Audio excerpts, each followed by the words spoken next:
Elevenlabs Conversational AI. If this guide helpful, don't forget to like and subscribe. Open your browser and type 𝗕𝘂𝗀𝗀𝘀𝗀 in the search bar. Log in into your account. If you don't have one, you need to create one first. Once you arrive on the home page, search for Conversational AI and click on it. Now choose which AI template fits your needs. For example, I choose the sales agent option.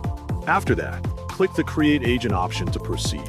Once you're in the settings, you can adjust the AI however you want, such as adding variables or making other changes. Next, go to the voice section and click on the voice you want to use for the agent. A menu will appear, and you can choose which voice you like the most. After that, scroll down to adjust and optimize the voice as you prefer. Once you have completed these settings, click the Save button, then go to the top of the page and click the Test AI Agent button. You can either talk to your AI directly or go to the right corner and click the chat icon. From there, click the Start Chat option in the middle of the web, and you can begin your first conversation with the AI.